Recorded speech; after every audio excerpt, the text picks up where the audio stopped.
Hello everyone, I am Anupam Kumar from Mahatma Gandhi शिक्षण संस्थान, faculty of mathematics. पिछले lecture में मैंने आपको बताया था पैराबोला की डेफिनेशन के बारे में, पैराबोला के इंट्रोडक्शन के बारे में बताया था मैंने, उसका डेफिनेशन क्या होता है, बेसिक ऑफ पैराबोला। बट आज मैं बताने जा रहा हूँ अभी लेंथ ऑफ लेटस रेक्टम, यानी पैराबोला का एक टर्म है लेटस रेक्टम, जिसके बारे में अभी मैं बात करूँगा। यहाँ जो डायग्राम दिया गया है ये पैराबोला है। लेटस रेक्टम एक ऐसा लाइन होता है जो फोकस से पास करे, साथ ही साथ एक्सिस ऑफ द पैराबोला के परपेंडिकुलर हो और जिसका एंड पॉइंट किसी पैराबोला को टच कर रहा हो। फिर से समझेंगे, that line which passing through focus touches the end point of the parabola and which is perpendicular to the axis of the parabola.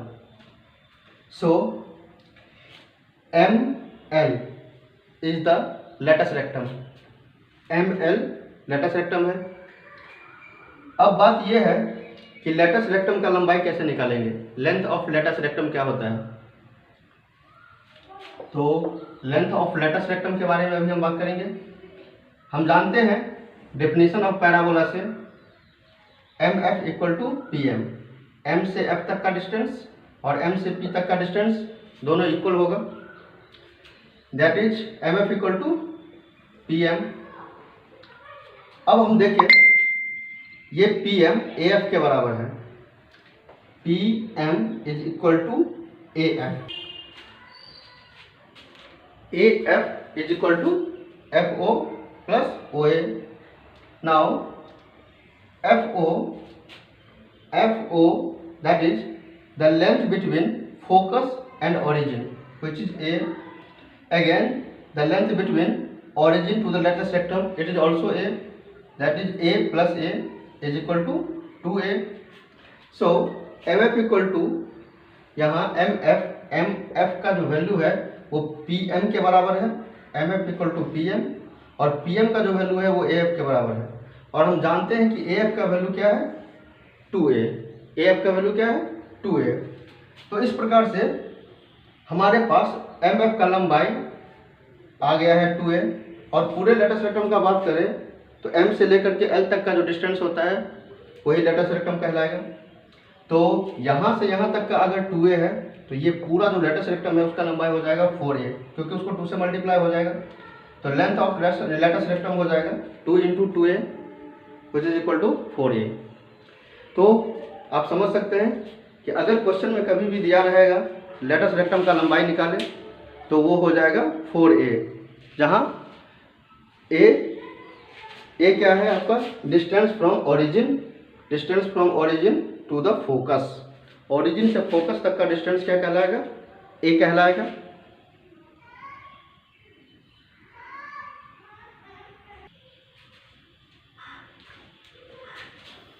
अब हम देखेंगे कि यदि पैराबोला का इक्वेशन दिया हुआ है, जैसे कि y square equal to 4ax, तो इसमें कुछ टर्मिनोलॉजी है जो हमें कहेगा निकालने के लिए, क्वेश्चन में कहा जाएगा।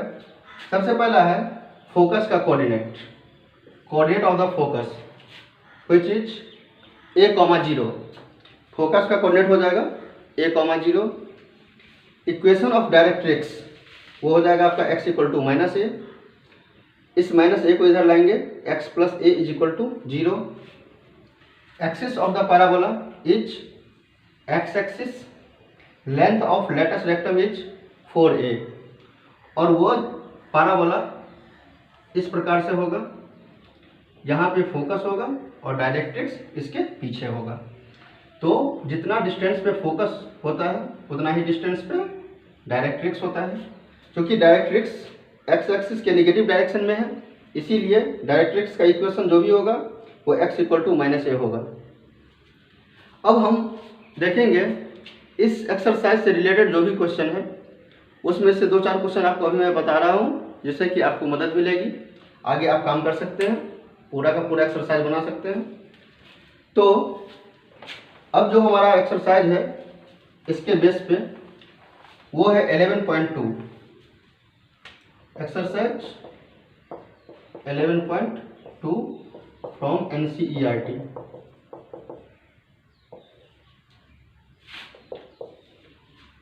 मैं अटेम्प्ट करूंगा। सबसे पहला नंबर क्वेश्चन, इस क्वेश्चन में दिया हुआ है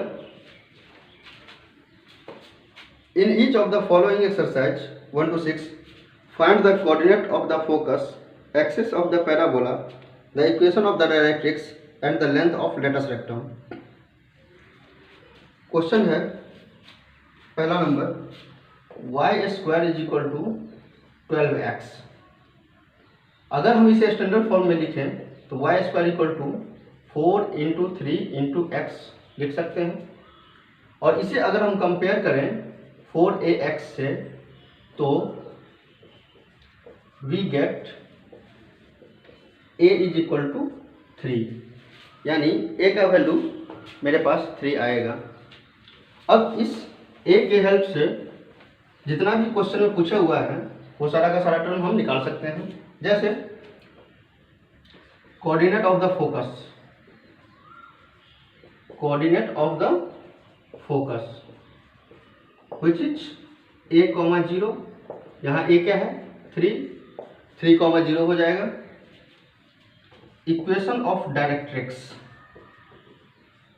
इक्वेशन ऑफ डायरेक्ट्रिक्स अभी मैंने बताया था x इक्वल टू क्या होता है -a, यहाँ x इक्वल टू -3, या फिर इसको आप ऐसे भी लिख सकते हैं x + 3 is equal to 0।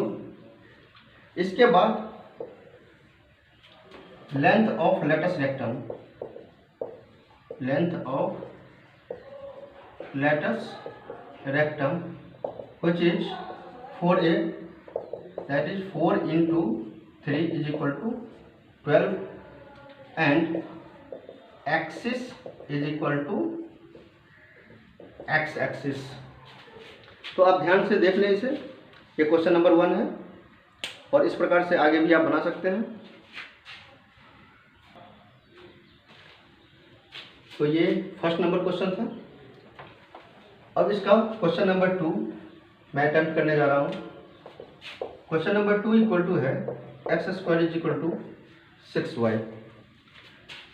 Second number question में दिया हुआ है x² is equal to 6y। इसका मतलब यह हुआ कि यह जो पैराबोला होगा वो y एक्सिस के सिमेट्रिक होगा, it is symmetric about y axis. और इसका डायग्राम अगर देखा जाए इस तरह से होना चाहिए, this is x axis, this is y axis. इसका फोकस यहाँ होगा और डायरेक्ट्रिक्स नीचे होगा। देखेंगे अगर इसे हम लिखें स्टैंडर्ड फॉर्म में तो ऐसे लिख सकते हैं आप x² is equal to 4 × 6 × y। मैं 4 से मल्टीप्लाई कर रहा हूँ और 4 से डिवाइड कर रहा हूँ। इसे आप इस तरह से लिख सकते हैं x² is equal to 4 × 3/2 × y। इससे ये पता चला कि a के जगह पे क्या है 3/2। Here the value of a is equal to 3/2। अब coordinate of focus, coordinate of focus क्या होगा, चूंकि ये y एक्सिस पर है तो 0, a होना चाहिए। फोकस का कोऑर्डिनेट यहाँ पे 0, a होगा, that is 0, 3/2, 0, 3/2।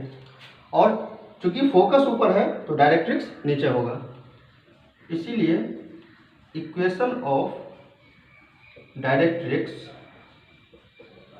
Equation of directrix is y equal to -a।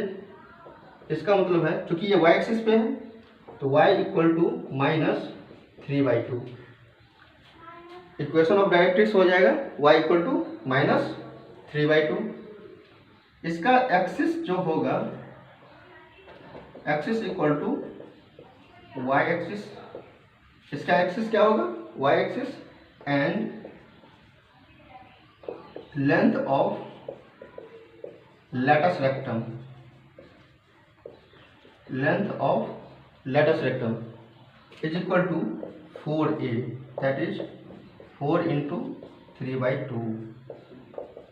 इसका मतलब हुआ कि लेंथ ऑफ लेटस रेक्टम हो जाएगा 6 यूनिट।